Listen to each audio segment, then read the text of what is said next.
testing the SI joints to see how they're moving. Was one easier, tighter, more painful? I think the left was a little tighter. Yeah. So it's typically indicative of an inferior sacrum. Feel that. Or an ilium, yeah. Your sacrum is on the inferior here, so it Yeah. does on the opposite side. The drop just helps break friction in the joint.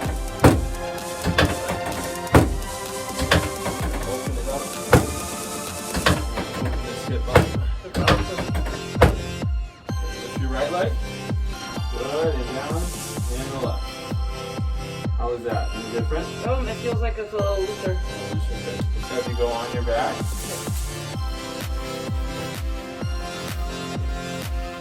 Now we're getting your tailbone here from the